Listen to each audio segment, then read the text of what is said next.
Assalamualaikum warahmatullahi wabarakatuh. Pada kesempatan kali ini, saya akan menjelaskan mengenai diagram fasa dan uji struktur mikro.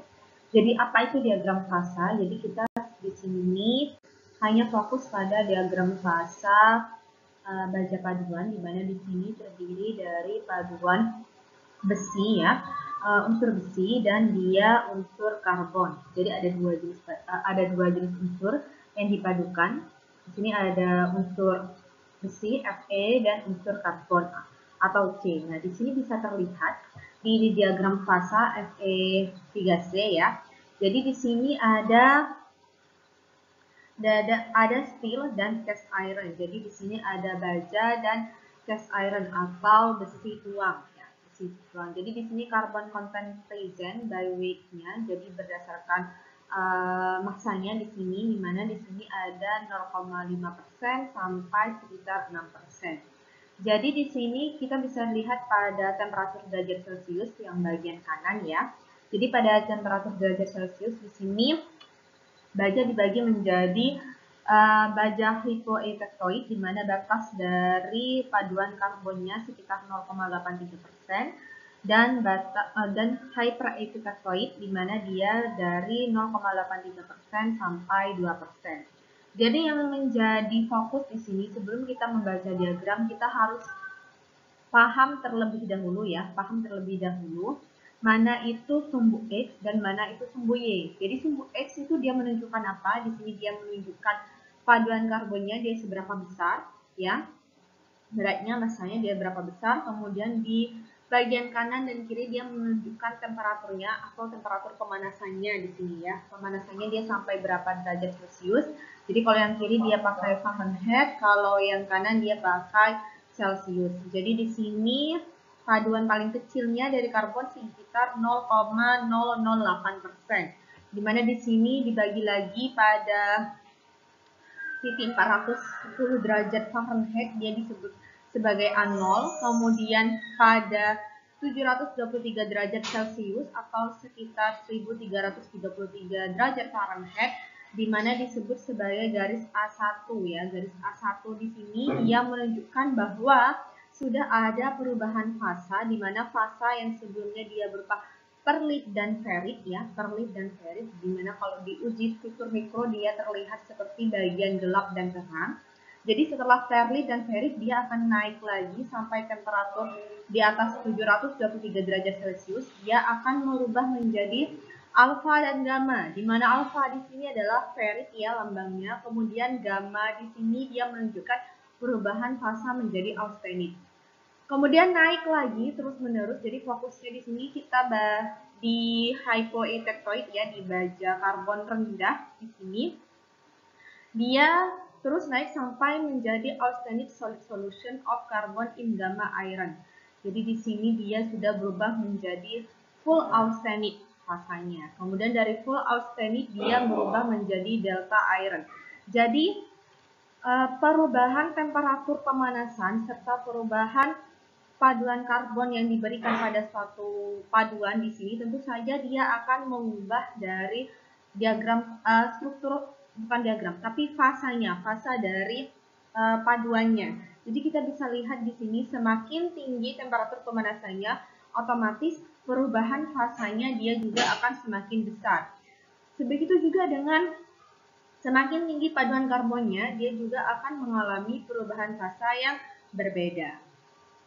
Selanjutnya di sini lebih jelasnya ya, kalau misalnya diuji struktur mikro atau metalografi, di sini bisa dilihat bahwa dari struktur mikro paduan, di mana dia yang mengalami beberapa penambahan karbon, ya persen karbon, serta temperatur pemanasan yang berbeda, akan menghasilkan struktur mikro yang berbeda. Karena apa? Karena fasa yang dihasilkan juga berbeda. Di mana di sini komposisi dari 2% ke atas dia sudah masuk menjadi cast iron atau besi tuang.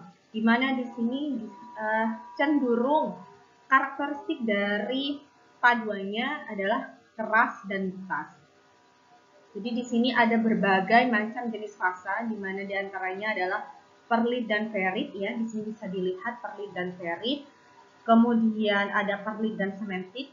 Jadi perlit dan sementit di sini ada perubahan jumlah paduan karbonnya yang dipadukan serta temperatur pemanasannya. Kemudian di sini ada austenit, ledegurit, dan sementit dan lain sebagainya sampai dia berubah menjadi liquid, sampai dia berubah menjadi cair. Selanjutnya di sini contohnya ya, jadi pada low carbon steel, di sini pada baja karbon rendah, perlit dia adalah bagian yang gelap, ya. Kemudian ferrit, ya, fasa ferritnya dia adalah bagian yang terang. Nah, ini untuk yang medium carbon steel.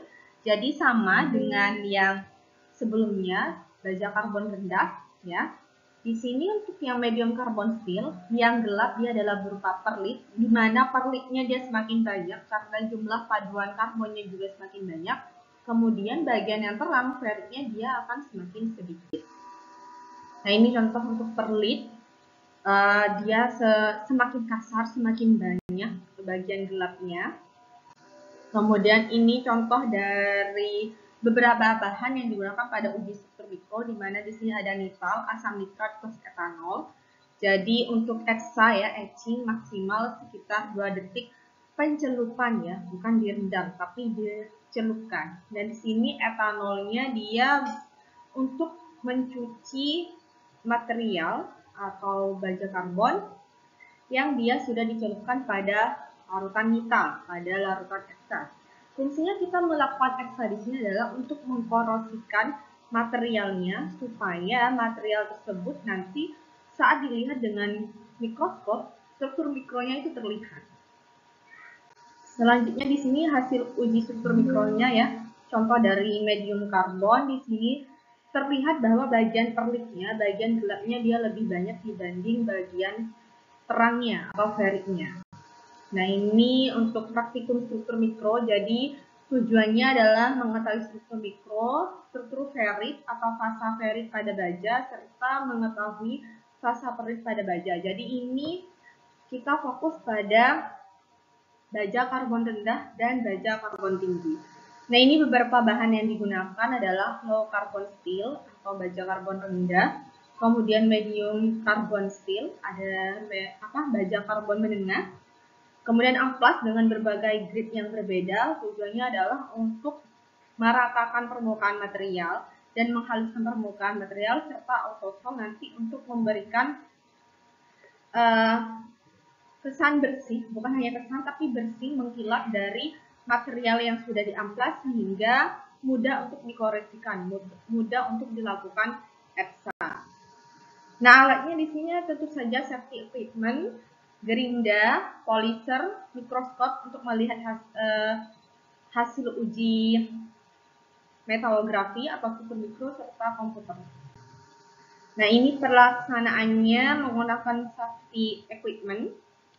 Tentu saja menggunakan kacamata, safety suit, kemudian jas praktikum, kemudian melakukan pengujian mikro, kemudian di sini amplasnya dari grade rendah sampai grade tinggi dan masing-masing 10 menit. Kemudian sampai permukaan itu rata, halus, dan tidak ada goresan. Jadi goresan hasil dari pengamplasan tentu saja akan mempengaruhi hasil pengujian uji struktur mikro. Kemudian di sini polis permukaan logam dengan autosol dengan polisher mesin sampai mengkilap seperti kaca, dan di eksa 3% asam nitrat plus 97% etanol. Fungsinya tadi untuk mengkorosikan sehingga permukaan menjadi agak buram dan dicuci dengan etanol. Kemudian dilihat dengan mikroskop sampai terlihat struktur mikronya yang tadi sudah diperlihatkan, ada ferrit dan perlit, di mana ferrit adalah bagian yang terang, perlit adalah bagian